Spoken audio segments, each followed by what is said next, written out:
Wow. Hi, everybody. This is the Cosmic Mama, and I'm hanging out here with Terri Smith and Mr. Steve Noack. Can you unmute your mic and step into our presence, please?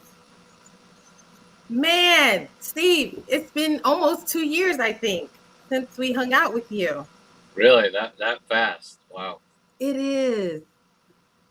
I think maybe in about 4 more months it'll be 2 years, but it's really cool. I've been watching you. You've been pretty busy, and I saw on your timeline pop up a new book, and Terri and I were excited. What did you think, Terri? Well, I'm excited to talk with Steve today about his experience on a topic that many people are finding so intriguing these days, and people are talking more and more about it.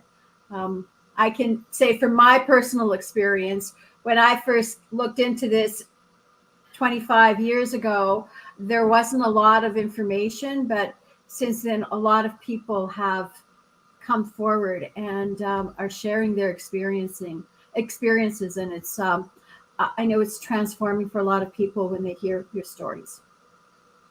Hey, thank you very much. I'm just happy to be here. Yeah, I think that's the big question. Everybody wants to know, where do you go when it happens, and how do you get back, but this happened to you. I'll let you explain the parts you want to explain so you could tell us basically about your experience. But then I also would like to know, how did you hook up with the Near Death Institute and get into this group of people? Sure. Well, Near Death Institute contacted me. They were looking for someone to participate in one of their books where there's, I believe, 12 other authors to write a small chapter. And I kind of hadn't made it there in my journey yet. So I saw it as a blessing, really, to start pushing me into writing and really getting all my experiences down and out there and into the hands of people, some stuff that they can really start using, connecting with, things like that. I'm also working on like an autobiography as well, which is going to be kind of like a roadmap to rewire your nervous system from that survival mode to thrive. So yeah, I had my experience at 4. I was run completely over by a vehicle. I remember actually being above my body and just watching my eyes roll in the back of my head, and everything fade to black, and then it opened again. And as I opened my eyes, I was leaning on someone, my head pointed down towards the floor. And when I opened my eyes and I started to come to, I saw hair almost touching the ground. It was like 6 inches off the ground. It was silvery white. And I saw like the bottom of a robe that was like the same color but kind of deeper. And I went to turn thinking, still thinking, who is this? And ask him what happened. And when I turned, it wasn't a person at all. It was a hooded figure that was just light. And they had light where their face should be. And as I kind of stared for a second, I asked them what had happened after a brief pause, still trying to turn the gears, wondering what's going on. And when I asked them what happened, they said, "Stephen, you were in an accident. Put your head down. Everything's going to be all right." So when I did, put my head down on like this being's chest, because I'm literally leaning on them. They're kind of cradling me. And I'm looking in their face. And as I'm just staring in this face, it's kind of pulling me now. And I'm feeling stretched to kind of go into that light. And I go that way for a bit, getting pulled in. And I start to see a different scene. It just materializes out of nowhere. It's beautiful meadows and flowers. And the colors of these flowers were like their own beings. They were alive. They were sentient. I didn't know how I knew it, but I knew. And just flowers that I've never seen before in colors that were so vivid, followed by meadows and mountains. And I noticed there's a path, and the path is kind of going off to the distance on the ridge of this hill. And there's a couple figures, and they're playing, and it's an old man and a little girl. And they seem far away, but they're right next to me. And those are some of the things I would experience later in my journey. But yeah, they were out in the distance, but right next to me. And they're playing, and the little girl laughed. And as she did that, some type of energy just floated through the air and touched the center of my heart. And it was like an instant download. I knew everything was one. I knew everything came from this place and would eventually go back to it. So I wanted to stay. You know, I felt that love, that acceptance, that peace. I felt like it was home. So I wanted to stay. And the beings basically said, it's not your time yet. And then the scene, like somebody just pulled away, you know, the whole scene I was watching, and I'm standing in this place that looks kind of like a night sky, not quite dark, but not, there weren't many stars in it. And I start to see these lines going up and down. And the being tells me this is the quantum field. People build their reality using their thoughts and their heart in a relationship with this field. They send their thoughts down to their heart. It goes out to the field and circuits back through them. And now I'm just standing and watching this stuff at 4. I'm like, you know, I think probably kind of in shock, still wondering what's going on. A few times I remember thinking we're speaking, but we're not using our lips. And some other little things that I would have thoughts in there. So after the being tells me this is a quantum field, people build their reality with this field using their thoughts and their emotions. I start to see what looks like a wagon wheel. It's kind of like I'm looking down on it now. And they tell me when you come into this incarnation, when you come into your body, you're pure love, and you spend that energy to have an experience in different dimensions. And I notice, you know, in the center, there's kind of like cords coming out, and they're extending almost to the outer rim of like a wheel, a screen, and in the center. And now these spokes were the cords that were going out to the outer rim of the wheel. Now at the outer rim, there were like little TV boxes, and I could see them. They didn't fill up the whole screen. They were just here and there. And they explained to me that these were memories and experiences that get stored in the field. This energy exists, and you need to call it all back into yourself. And you can have your life review while you're alive. So it was a matter of kind of claiming accountability over that as they were speaking this energy to really bring it back into myself. Now, I didn't understand a lot of this, obviously, at 4 coming out of there. So it took me quite a few years till about 11 or 12. I started to remember sitting with the beings, speaking with them, and then more and more came back where they're explaining certain things. Along the way, I didn't really feel comfortable telling anybody. I think I tried to tell a couple people, and I realized very quickly it wasn't a good thing, so I kept it to myself for another 30 years. But so we go from this wagon wheel where they're explaining that we're spending our energy to experience material reality as a being of energy, and that it's cycling back through me. That's granting my experience, but that I can also call it all back into myself when I'm ready to restore myself. Now, after when I'm ready to restore myself, they point off into the distance, and I see what kind of looks like a credit card, but it's missing a corner. And it has circuits on it, like the motherboard of a computer.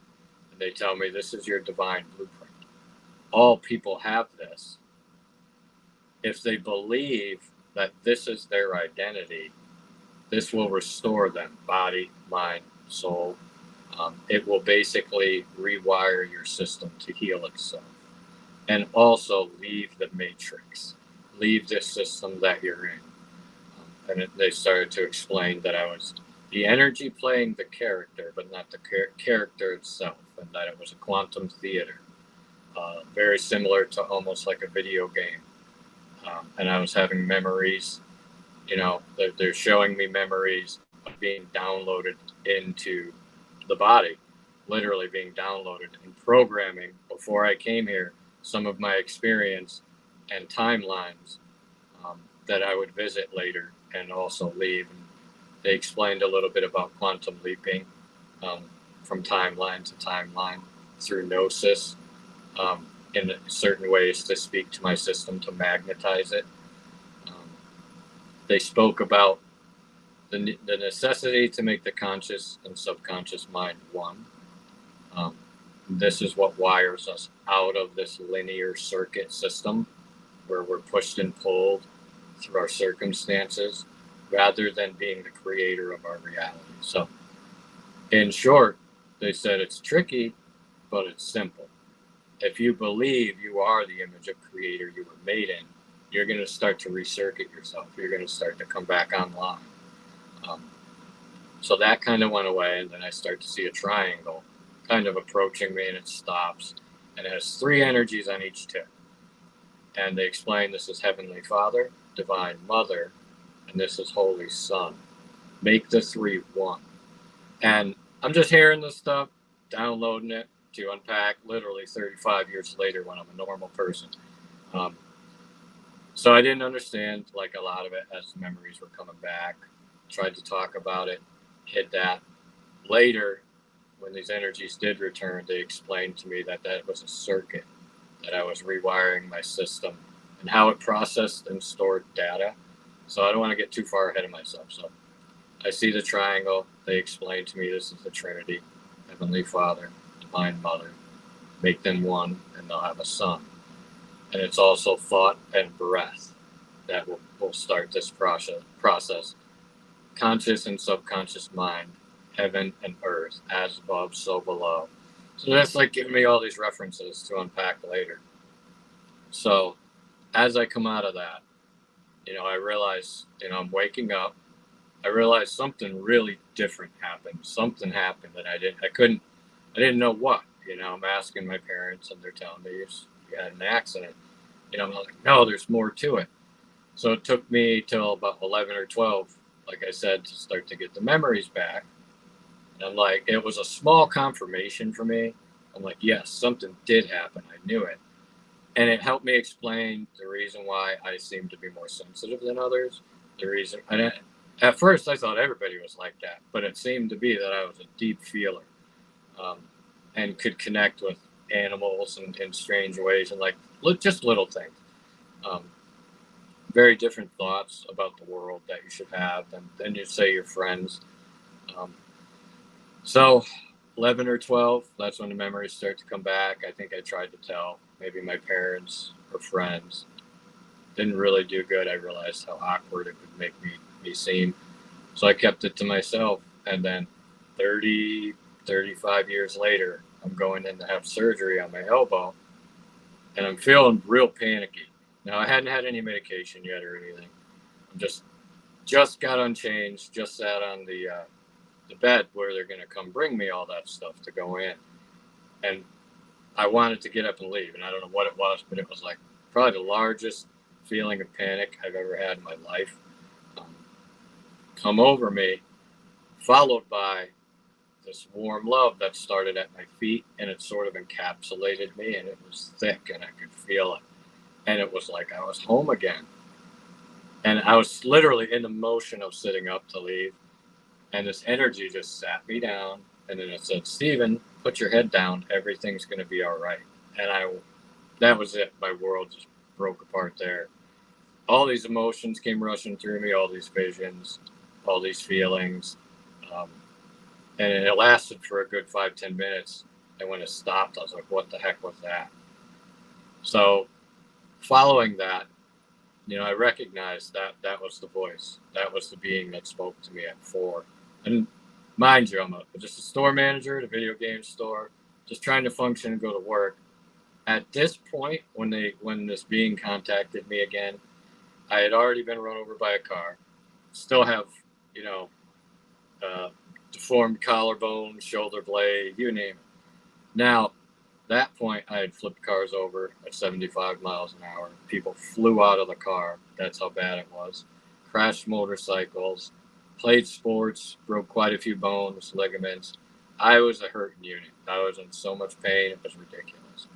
I was taking pain medication just to function and go to work, which turned into an addiction, which also brought all the darkness of the emotional baggage out. So my wires were messed up. It was like the back of a TV set in somebody's house where it's all dusty and the wiring's everywhere.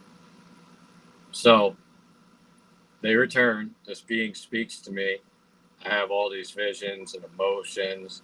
I go back to work, and the first thing I noticed that was different was I would start to feel this energy rush through me, and I would start to laugh out of nowhere. I would start to cry. And I didn't really know what was happening. You know, I'm trying to just, okay, I'm the store manager. My workers are looking at me like I'm crazy. I'm laughing and crying as I'm like stacking the games on the wall. This turns into hearing people's thoughts. And I played games to see if that what was what was happening. And sure enough, I was hearing people's thoughts. I was starting to feel their hunger. I would eat, come back from lunch. Someone would walk in, and I would get the worst hunger pains. They would leave, it would go away, and I kind of verified with a few of them. Said, "Are you hungry?" And one person just stopped, turned around, and left.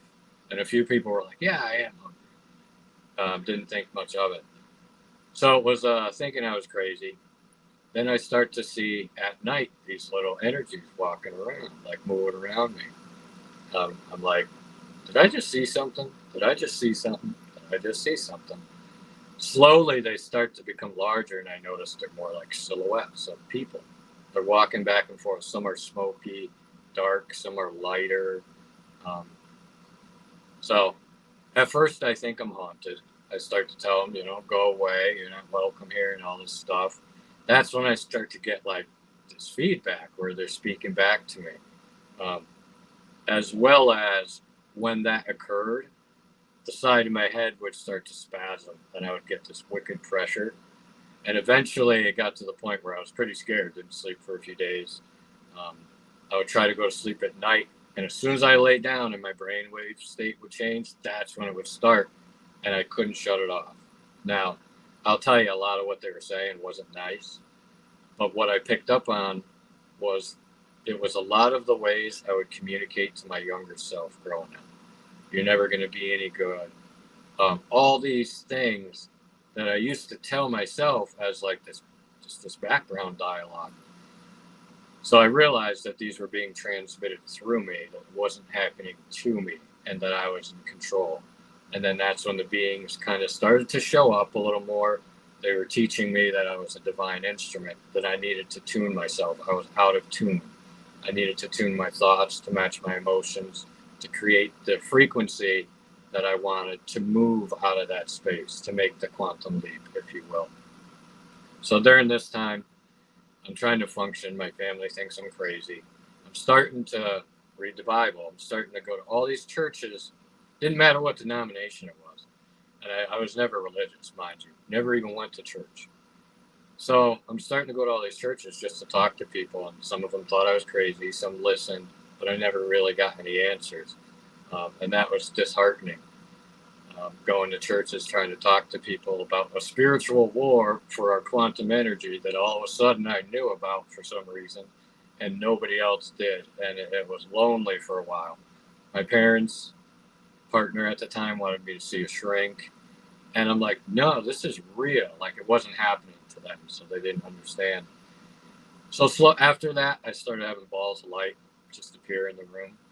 And I'm like, I don't have a lamp there. There's no reflection. That's a literal soft ball of like bluish light. I'm not sleeping. I pinch myself. Yeah, I'm awake. After that, these beings showed up in my room. They said they were from the Galactic Federation. They were here to help me basically heal myself and rewire my system so that I could quantum leap into a higher timeline, heal the pain, and which eventually I did. I take nothing for pain now. So they were teaching me how to wire my system to get out of the matrix that was kind of capturing my identity and my energy. And they were showing me how to reset my identity, and that would be my healing. So they're teaching me that I was a biological machine, that I operated a lot like a computer, that I needed to correct where my neurotransmissions were going, the processing and the storage of this data and this energy in the subconscious mind, as well as it was time for me to become my own program of the system. So they were teaching me a lot of different things. At first, they showed up. I'm experiencing these silhouettes walking around during that time. I'm like, yeah, whatever, just get out of here and leave me alone. Same way I was dealing with everything at that point. So they did leave. I started to look up some of the information they gave me, Arcturians, Galactic Federation. I'm finding information like, are maybe they were telling the truth. Maybe this was something.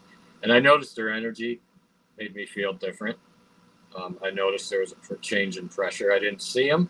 They probably would have freaked me out, I assume. I did see them later as more of energy and different beings. But they went away. I looked up some information. I'm like, yeah, I guess this is a thing. Oh, well.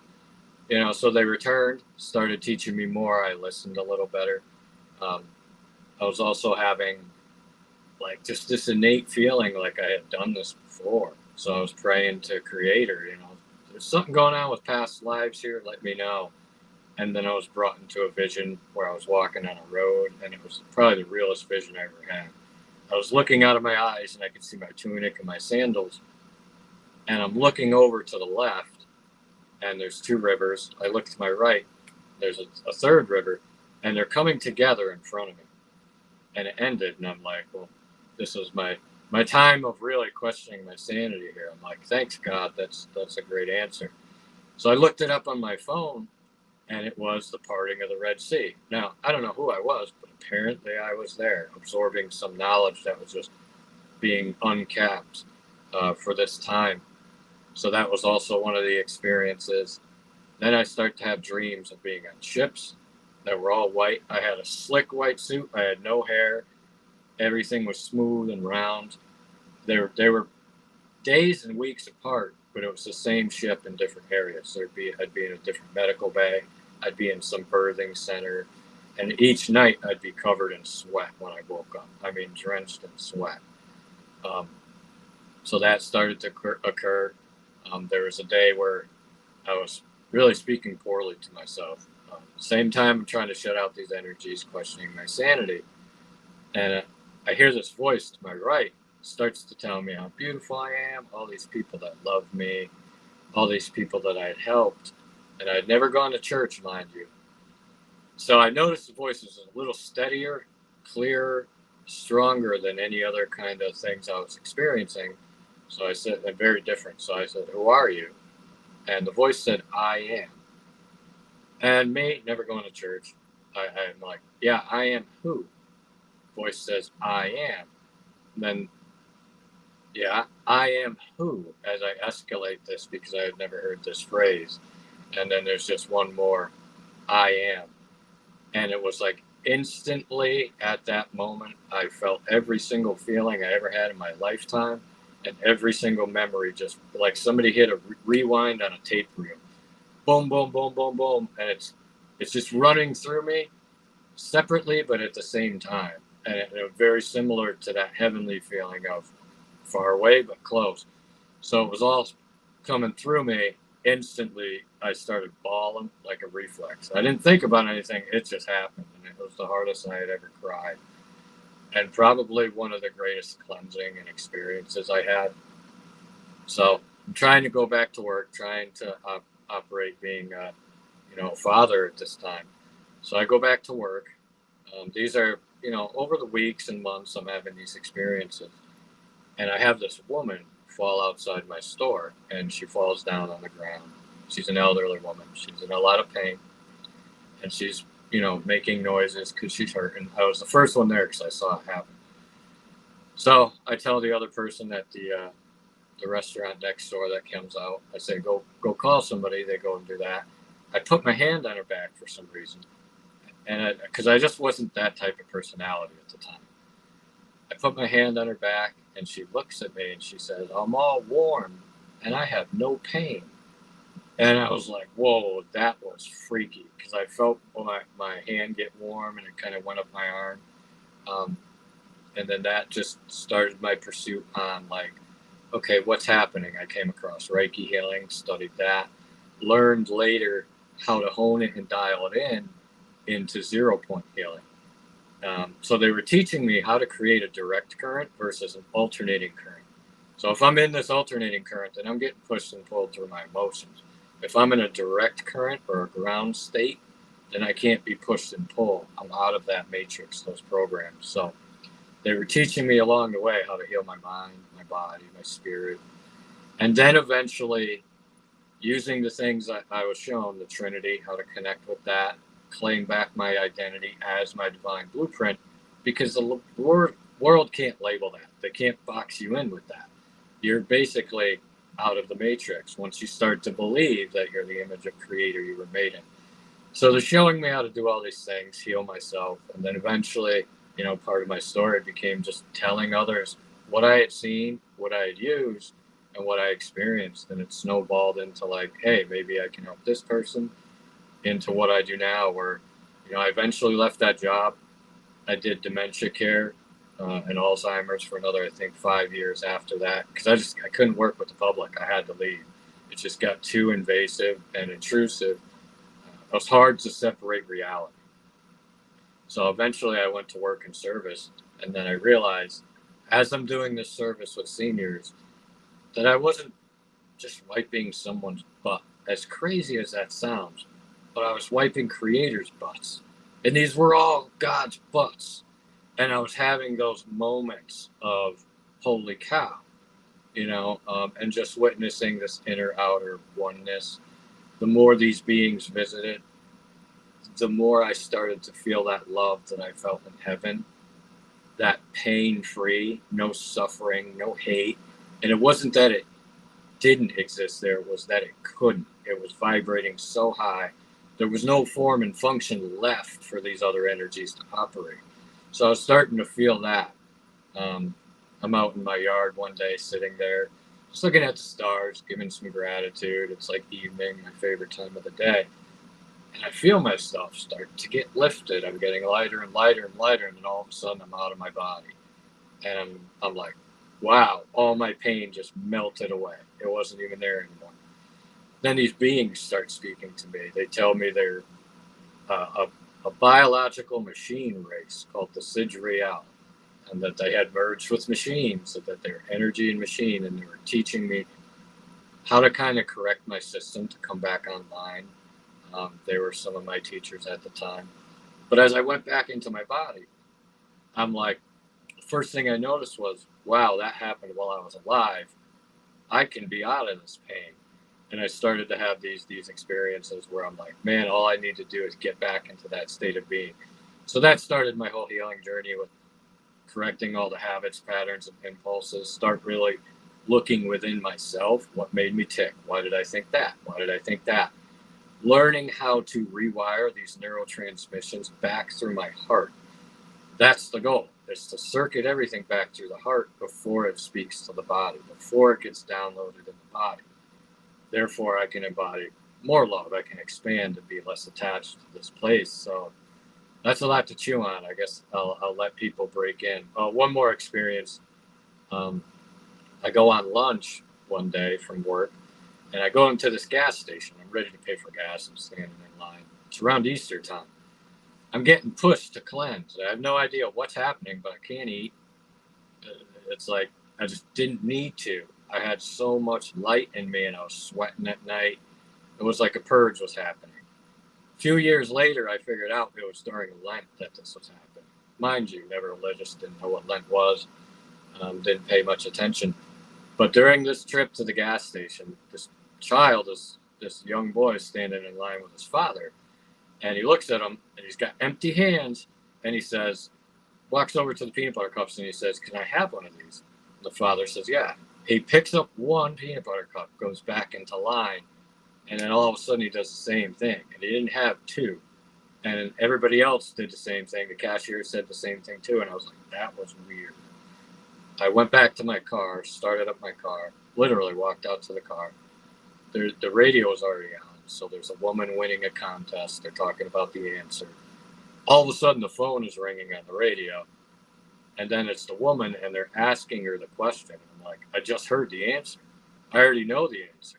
So that was the day I was like, I may have to go to the hospital today. So it was a challenge to really grasp sanity through that process, but it was through that love and feeling that presence of creator time and again, knowing that I wasn't separate from it, that it was me. And that I just needed to kind of retune the instrument, tune out some of these distortions, and correct a lot of the programming, the inputs, the outputs, and just really take a look at the system that was responsible for building my identity, so to speak. The the places I had given that away to the world. Because I wasn't just a son, I wasn't a worker, I wasn't just a father. Those were the things I was experiencing as creation.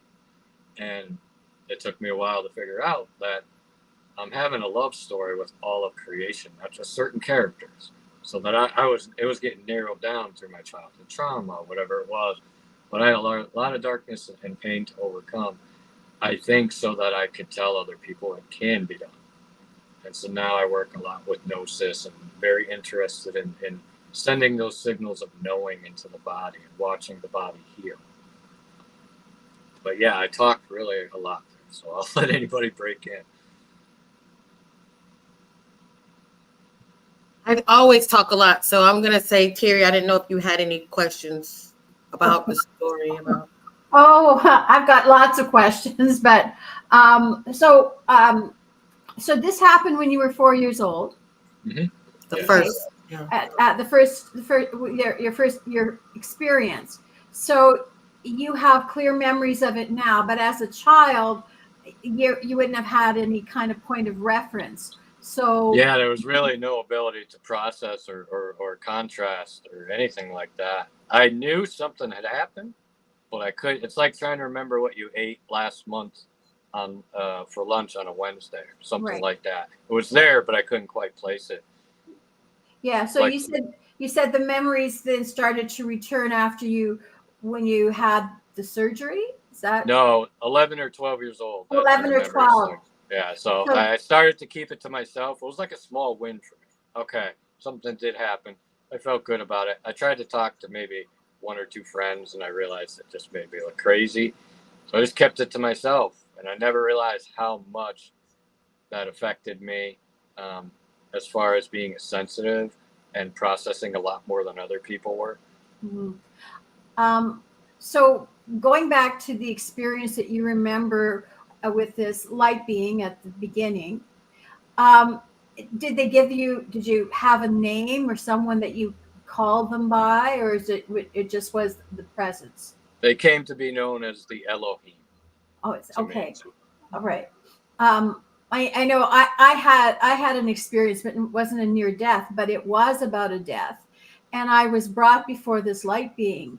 And all I can remember, I can remember aspects of it, but the light was unbelievable. It was like, it was so many different dimensions of light and color that you just, like coming back here is just like This is blah. like, yeah, it's like a black and white TV, man, compared to over there. Yeah, and so that light was so brilliant. So I'm sure that you could almost feel that light. Is that what you Oh yeah, for experienced? sure.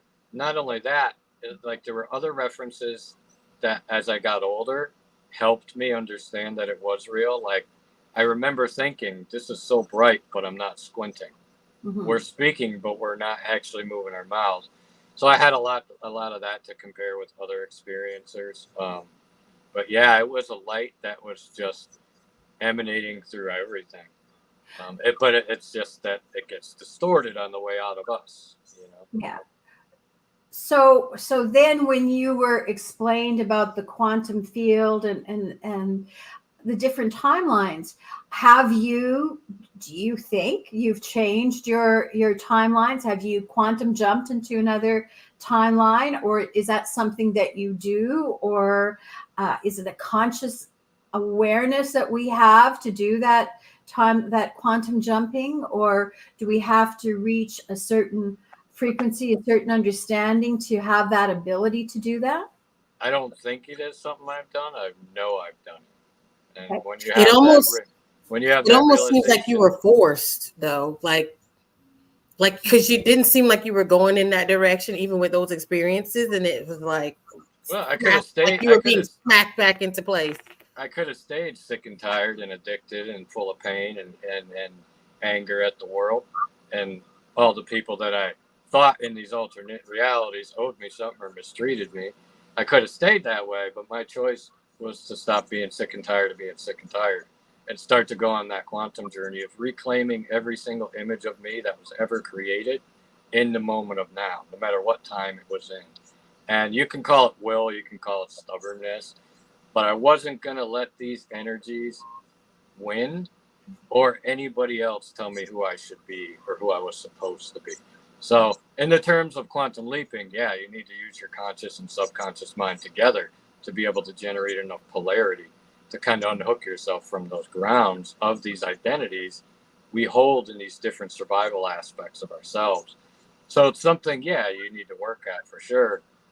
But I had the realization that I was my future self guiding my past self in the present moment, and all three had become one. They were no longer separate. I could go back to the past without a rock dropping in me and holding me there. I can go into the future without fear, worry, stress, or anxiety. And I'll often visit 1995 and just feel it roll through my body. And it feels like I can pick up the phone and call somebody and it would be totally normal. Now, as these energies start to subside and I come back into the now, you realize with your logical mind that's not possible. But your energy can go there whenever it wills. It's just a matter of, have I unhooked all these ground wires that are sucking my energy down? So then just Especially, let me just add, if you had known me at 25, 30 years old, you wouldn't even have to ask, do you think you made a quantum leap?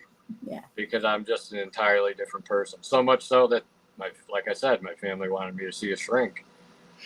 So one of the things you were just, you were saying is that, well, not necessarily that you were saying, but we have these different aspects of ourselves, right, that we have to bring together.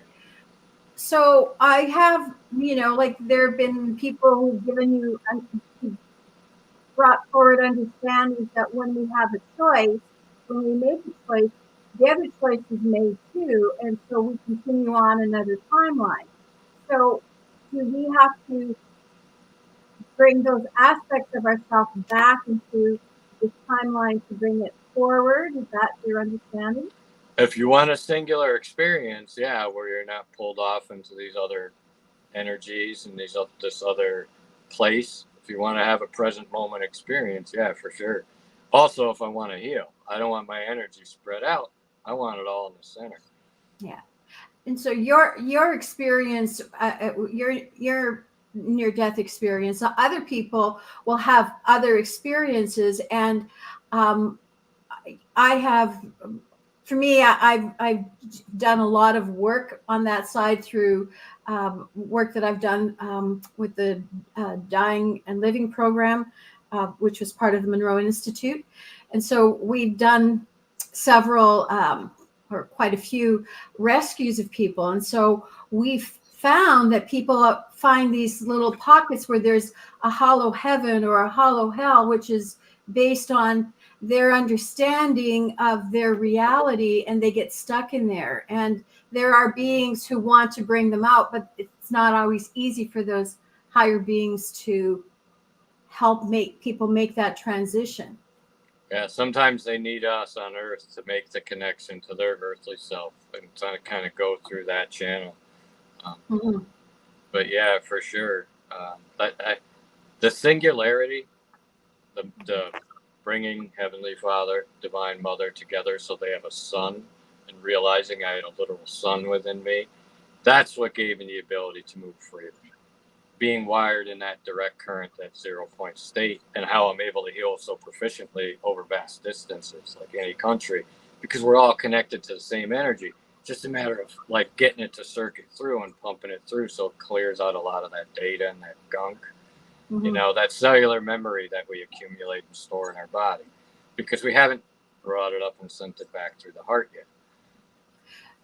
So, and just one other question. You said you worked with biological beings who had, like, that were sort of merged with AI. But they were explaining to me that I was a biological machine. A biological machine. Oh, okay. And so what was the group that you were working with again? The Sidriel, Sidriel. And I had to tap one of my friends who does an archangel calendar group and all this stuff. And I'm like, dude, I've never heard of this. And he's like, oh yeah, they're a race of blah blah blah. They help. And Apparently they were energy that was merging with machines, or to kind of, I don't know, have an experiment kind of on their planet and see how that worked.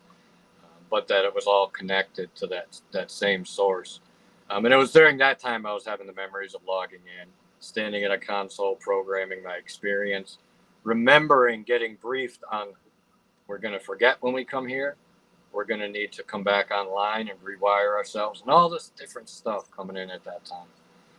Are you still in contact with those, that race of beings?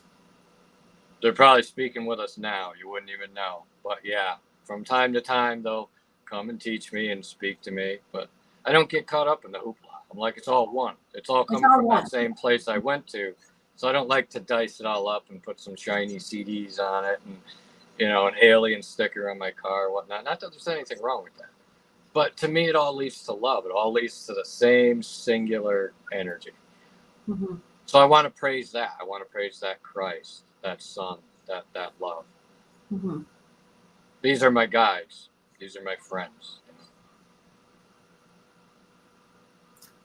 So during the time, you know, I guess we learned that you're born with 3 guides or angels or beings attached to us. With you having a near death, did you receive a second pair that you know of? I didn't hear the second part of what you said. Oh, we're born with 3. So I've been told. People have different theories, but were you assigned a second pair? No idea. All I can tell you is it's me, myself, and I. There you go. Now, if I still hold separation, then I'm going to find identity for that divinity and something else. But it was most certainly me, myself, and I. And the next thing I wanted to ask, when you were talking about all the lights and colors, it's interesting because in the Thea Uber Prophecy, that book, Michael DeMarque, he had that similar experience with all the intensity of color, the intensity of light. Would you describe it anything like your ayahuasca experience when you're able to talk to these beings? Like, I'm sure, I don't know if you had ayahuasca or did one of those. Never experienced it, no. But I can say it's similar, but the problem with plant medicine is you're still going to have to process the storage when you're done and you move into that space. The storage, all this energy ain't going anywhere. You just moved into another space. So you're going to still have to become accountable to it. But what I can say is, just to go back to the guides, is the first ones that started showing themselves were the angel synchronicities and things like that. And then the beings started showing up, the more galactic side of it. So it's very, very similar in the terms of light and frequency and how we're tuning ourselves. But I would say ayahuasca itself, a couple times it's good. But when it's a repetitive habit to move into that space, you're going to be creating like almost like a little fissure to kind of deal with later. Right. Because you can do these, maybe make these connections without assistance. And I guess that's kind of it. You can't ever move past what you created. So Right. I see it a lot with people I work with who do ayahuasca, as well as I work with people who run it, run the retreats. Right. It's almost like when you get addicted to just buying crystals, it's like you got to have every crystal. Do you really need every crystal? Because we're moving to this point where we can do these things ourselves without objects. Yeah, I was definitely the one that got the flack for telling people all this stuff was outside of you. Just focus on it. And they're like, they feel attacked. But I'm like, no, you don't understand. You're more powerful than any crystal. They give you amplification of your energy, but it's always working on my energy that comes through. And I use crystals, by the way, but I use them and imprint them with the energy of love, and I use them in that way. And like a partnership. Yeah, it's like a partnership where they help me transmit. Not a crutch, but a partnership. So you experienced clairgustance at one point when you feel other people's hunger or taste other people's foods. I never heard that word. There's an actual word for it? Yeah, clairgustance. I tell my sister that's why she's always hungry, because she lives, you're tasting everybody's food and you're like feeling other people's. Yeah, I So, started to notice too, like there were certain people I would interact with, and it would make me insatiably hungry and start sweating. And it would be even over the phone. It would be talking to them. It would be wherever. And that's when I really started to get into the distance linking, quantum entanglement and stuff. Started to realize, as these people were saying, hey, this is happening to me as it's happening to me. But I would right. rather call it, I'd rather call it clear gullet, clear gulletance. What I mean, well, maybe people don't really understand that maybe they don't understand that. That's why we have hygiene, right? Because you can take on other people's feelings, emotions, body pains, Oh yeah, for sure. see images. There's a whole network of Wi-Fi out there where we're just exchanging thoughts and emotions. I mean, look at it, people in traffic. It doesn't take very much to start shooting energies back and forth in traffic, you know. So what other clear abilities do you feel like you experience? I've had them all: medium, clairsentience, clairaudience, clairvoyance. I kind of stay away from that stuff. I'm not somebody who wants to go and say, yeah, I'm psychic. I can help you heal and connect to that part of yourself and get you into that 0 point. People start hearing guides and all that stuff, but that's not a point for me. I think when people don't have certain things, they're like comparing what they have and they want what it's a label have. Yeah, and it makes, you know, they need to collect them like badges instead of being satisfied maybe with what they have. I think we all do it, and we all do them all, just at different levels. Well, you being a person that believes in the Trinity, loves God, and I don't know if you call yourself a Christian. I think you do. No, I'm not a Christian. I'm a Christ follower. So All don't right. think of me as somebody who go to church and judge you for sinning and preaches a dead Christ message. The last exchange I had with a Christian was them telling me that, and I agree with this, God spoke everything into creation. And I said, well, that makes you the word of God in the flesh. Blasphemy. They're going to die in the lake of fire. I'm like, isn't this like 1 + 1 = 2 stuff? So that's there's the a disconnect. Yeah. There's a disconnect with that, because if the word was God and the word was with God, and then we're his brothers and sisters, and he spoke it into creation, he spoke each one of us into creation. Therefore, yeah, there's this. Yeah, they're just. I got a big sacrilegious, comment the other day, and it's like, yeah, you're kind of missing some stuff. Well, they're out to capture your identity and energy, Right. a lot of it, and they serve community, but they're not really giving people enough in terms of tools and polarity to really change and transform their soul. And that's what Jesus was teaching. So I got really interested in what Jesus was teaching. Read as much of the Gnostic stuff as I could, because Jesus wasn't about religion. He was teaching us how to free ourselves. Yeah, I asked people that before. So if Jesus was into church, what's the name of the church that he created? He didn't create one, so And don't get me wrong, he read the Torah and followed the Torah and stuff, but he was here to basically change the message, to fulfill it. So all people need to do is super simple: just become the feeling of love. Stop detracting from it. Do the things that make you feel more of it. Above all things, that's what he said. Above all things, love one another. That's the fulfillment of the law. Because when you have that energy in you, you're not going to want to go do all these other things. That's the fulfillment. Yeah. So I was going to say, because even with your experience, if you go to church and try to tell them that you had these kinds of experiences, what I notice is, even though the Bible will talk about spiritual experiences and out-of-body experiences and reincarnation, and it'll talk about possession or speaking to God, these supernatural events that supernatural really events exist. Where people came to other people, even astrological events, that there's no room for it. If you go to a parishioner, there's no room. If I went there and showed them all the testimonials of people seeing Jesus, having visions of angels, being healed of all these disorders. How would they view that? I'd be a weirdo. There was a time But you're when I went always to, wrong, and you're always possessed, yeah, and it's I'd be always working the with the devil. devil. It's Yeah, always the cast. love is the devil. Yeah. So, Yeah. But I but mean, that's what I'm there's noticing is that if you say you have such a any kind of experience, I've even seen people that have the experiences, like your mother coming to you and speaking to you, giving you a message, and the lady rebuked her own mother, sent her back to the grave, and said, "Get it away." And you're like, but you're a person that believes in spear ritual, and you reject it when it appears. It's really confusing.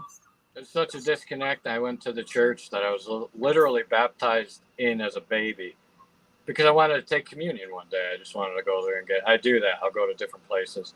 And he gave me a book and told me I had to take a class first. And meanwhile, I was healing these kids who were coming off of ventilators, sick kids in the hospital, whose lungs inflated, and all these miraculous experiences where people were getting healed, putting away their glasses. I mean, just can't explain it. It's just, I guess, part of that formation of the ego and the darkness that's in them that kind of keeps them in those chains where if you don't follow this, then it's not relevant or not legitimate. Whatever it is, that training by the church really does a good job to kind of keep their eyes blind. Yeah. It's It keeps you in that indoctrination. you have to submit to them, right? You have to submit to Yeah. the system first, and then we give you permission to speak about God. Like, so even, I was Jehovah's Witness, so was Jonathan, and I was told with the Watchtower, like if it's not printed in the Watchtower, then you can't have an interpretation. Like if you say, "Oh my God, when I read this is what I thought," and if it's not already written in the Watchtower to say this is what you're allowed, this is the interpretation, then you're not allowed to get any messages. And it's amazing that people are cut off, that they can't receive messages on their own. So they don't understand if God is love and you worship the Christ, and you're the body of the Christ, then you should embody the Christ. It all goes hand in hand, but they're not taught how to embody the Christ, how to make these two parts of themselves one. So there's a lot of separation, but it's all solved with God is love. So as soon as you're not preaching me a loving message, you have nothing to say to me because you're already outside of the Christ. I already know you're outside of us. So it's like you have no legs to stand on. They don't understand that the Bible is going to mean something different to me, something different to the person next to me, and next to them, because they all have individual consciousness, and it's for reflection. It's not for damnation and to hit the person next to you. It's for self-reflection and transformation.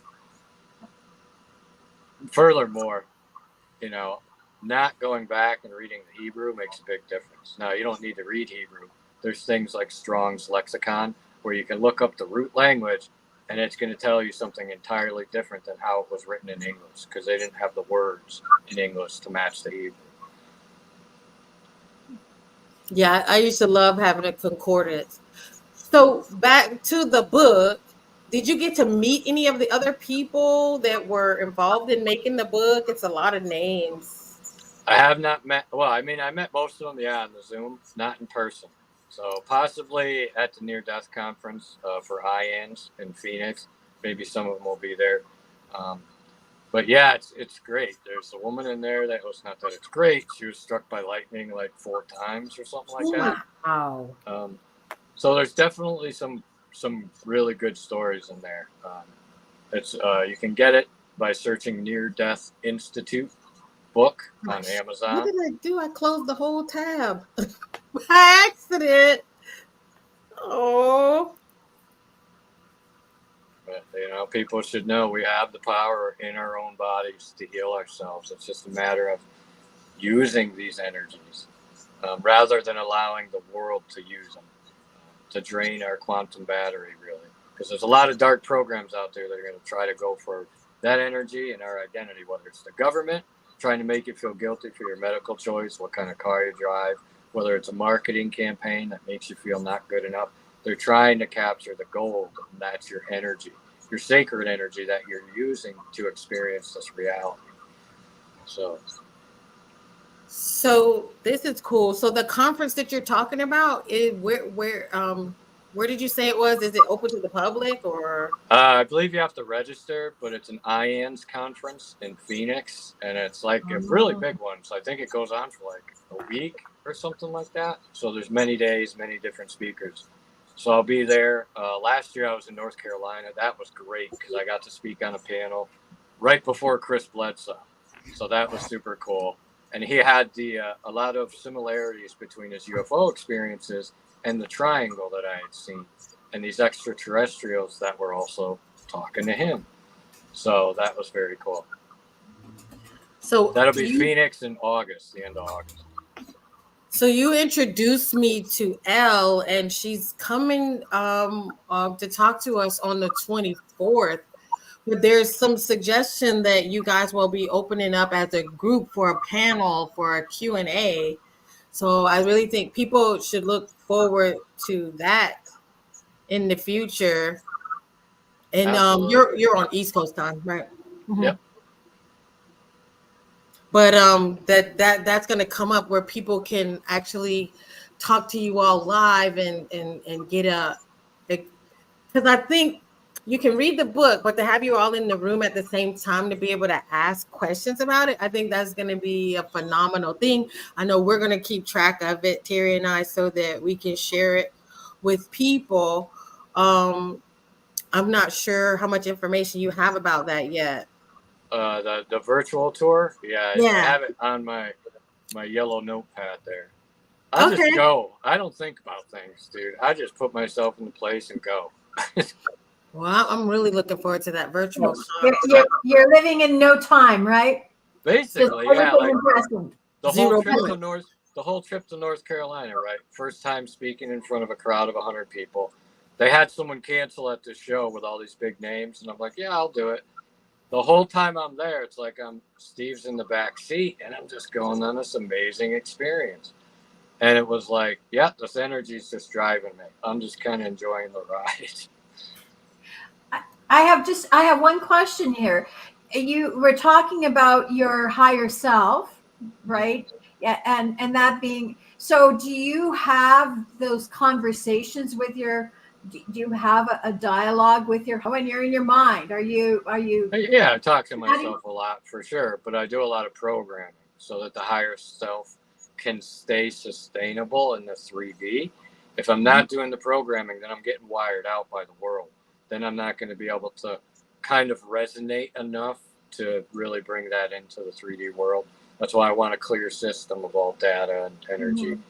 And I want to look at things like when I'm feeling lower energy, okay, I'm the one feeling it, but I'm not the feeling itself. I want to thank those, rewire them, send them, thank you. I send you through the heart with gratitude, and kind of start to rewire my neural pathways to sustain this higher being that's no longer attached to that baggage. But it takes some training of the mind, heart coherence, things like that.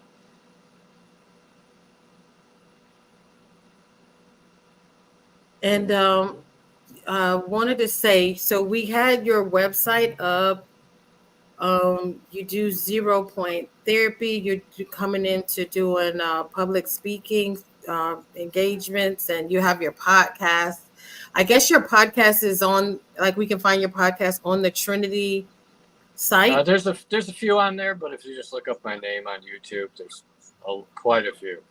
And sometimes I speak about different things in each one and give tools and how we should speak to our body and kind of claim back space from pain and other things. Most people don't realize they can speak to the body and that pain will move. Just depends on how much they believe it will. So that's the thing. Get a formation and a feeling, a relationship with the feeling of belief itself. Don't attach it to anything. The feeling of knowing. Try to use it to close those gaps in yourself. Speak to yourself as if you're a sovereign being. But yeah, you can visit YouTube, look my name up. You can go to my website, Trinity Quantum Health. Okay. Well, I don't know if you had any final questions, Terri. Well, I'm just, Steve, it's your story is amazing, and thank you for sharing it with us. I'm going to be bold and ask if there's anything that you can share from your connection to source with us this evening as healing. Yeah, I can definitely share some healing if people want to kind of close their eyes for a minute and take a breath. We're going to do some little invocations. We're kind of going to send certain energies into our heart, things like that. What I would like everybody to do is just speak in your mind silently as you're speaking to your heart and your body. Just follow along with what I said. Some of you might experience yawning, tingles, warm spots. So in your mind, I ask the Holy Spirit to enter my consciousness. Thank you. What I see is a line of energy coming down to the top of my head. I ask the Christ to expand within me, connecting that to our heart. I ask Creator to surround me. Thank you. Now that's expanding and surrounding us. And I consider that kind of like quickly plugging in my device, because I'm going to absorb and basically download a tremendous amount of data, and I want to keep it clear. It's the same as corrupted files. I want to make sure I'm putting those corrupted files in the correct place. Otherwise, it's going to start to speak disharmony to my body. Okay, keep breathing. I claim, we want to bring this into awareness and start to get some of these roots. I claim the image of Creator I was made in, my divine blueprint, through the Christ as my identity. You want to wire yourself out, this is the way to go. The world's not able to label the image of God. I claim my 0 point energy through the Christ.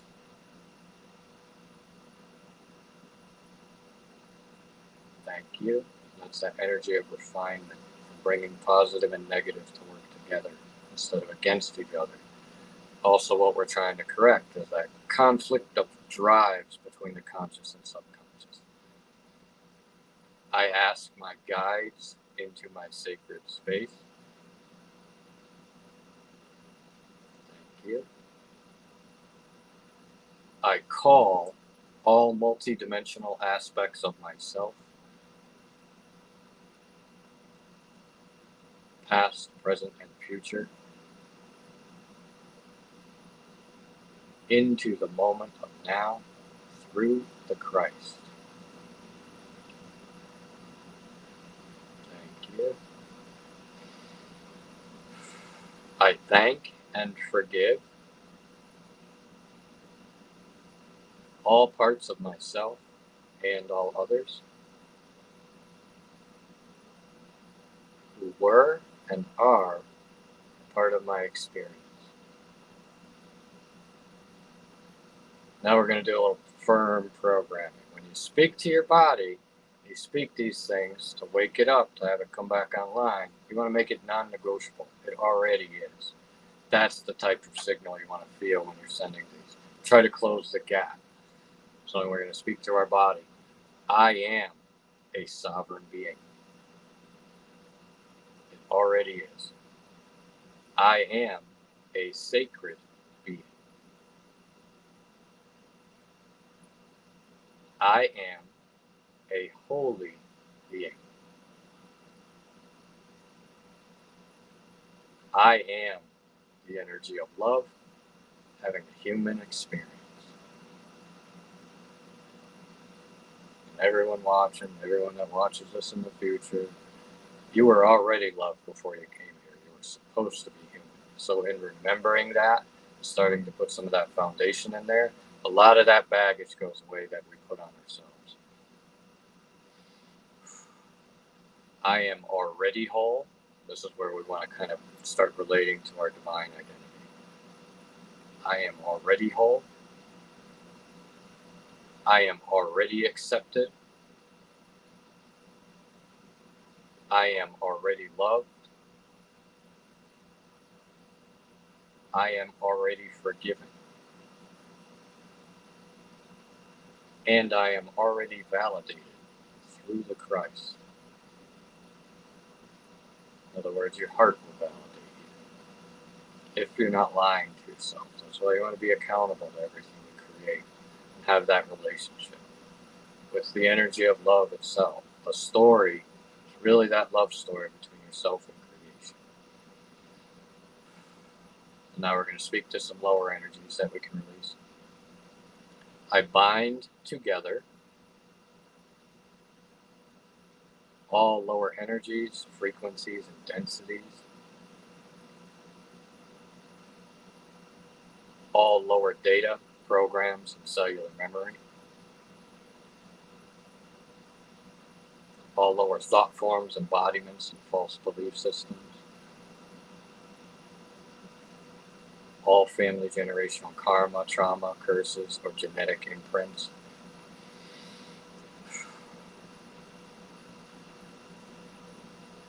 all childhood programming and trauma, any lower attachments to fear, worry, stress, anxiety, anger, sadness, depression, shame, guilt, or regret, and all energies not created through the heart.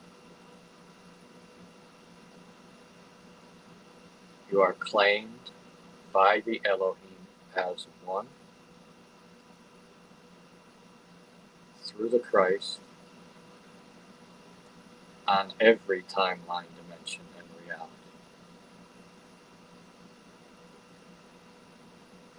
Thank you to all lower energies for what you've taught me. I no longer identify with you. I am now expanding. I am claiming all space through my divine birthright. With gratitude and thanks, all past identities, along with physical pain, move into the heart space. So now we got some good motion there for waves for a while. So I'm sure somebody's feeling something. So this is kind of like what I consider plugging myself in. I'm kind of putting in the parameters for my identity. I already am validated. No reason for me to go seek that for people pleasing, or the need for approval. A lot of these I'm inputting my parameters, so now that I can sustain this higher identity and cultivate that energy in between my inputs and my outputs. My inputs being how I relate to the world, my own thoughts, what I allow in. My outputs being how I spend my energy. So it's all in that processing and storage of sending it through the heart. I can still feel that resonation. My heart's just like welling up.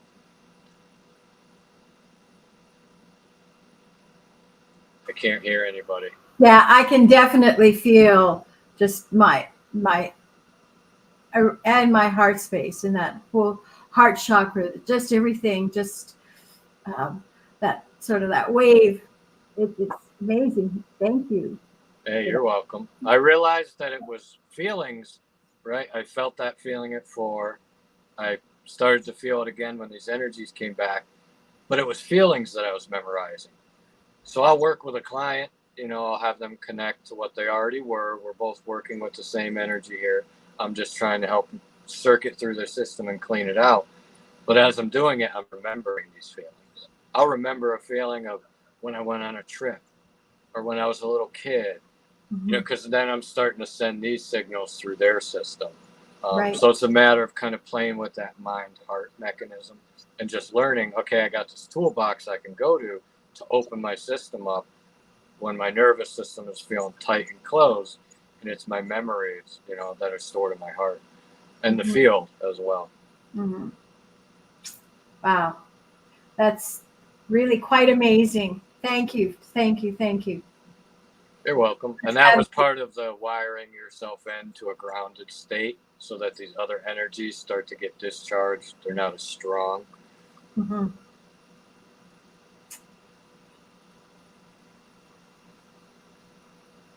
Anything else, Terri? You're muted, Erica. I swore I pushed the button. I said, but I believe we are complete. We're super grateful that you came and hang out with us and that you're including us in your project and allowing us to be able to share it with people. Because I don't know. You're a big guy. You don't have to come and hang out with us small fries out here. I know you say there's no, but yeah, I'm grateful for that. Yay. Thank you. And Jonathan says thank you. Thank you. Thank you for the journey.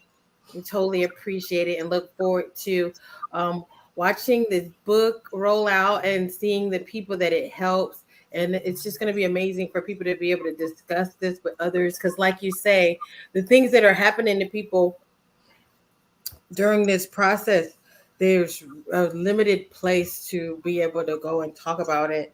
And so people need support when they there's a lot of people realizing that there's more going on behind what we see as reality. They just don't know where to start. Check out some of my YouTube videos. I give really helpful tools and tips, tricks, and hints. Just think of me as tech support in this system. Oh, wow. We all need tech support. Wow. Especially if our system crashes. Right? A few cheat codes can't hurt. That's right. And you gave us some today. So thank you again for that. Thank you. I'm super happy that I can just have these type of platforms to come on and speak about it. Thank you. Good night, everybody. Good night. Thanks for joining us. Like and subscribe. Yeah, there you go, girl.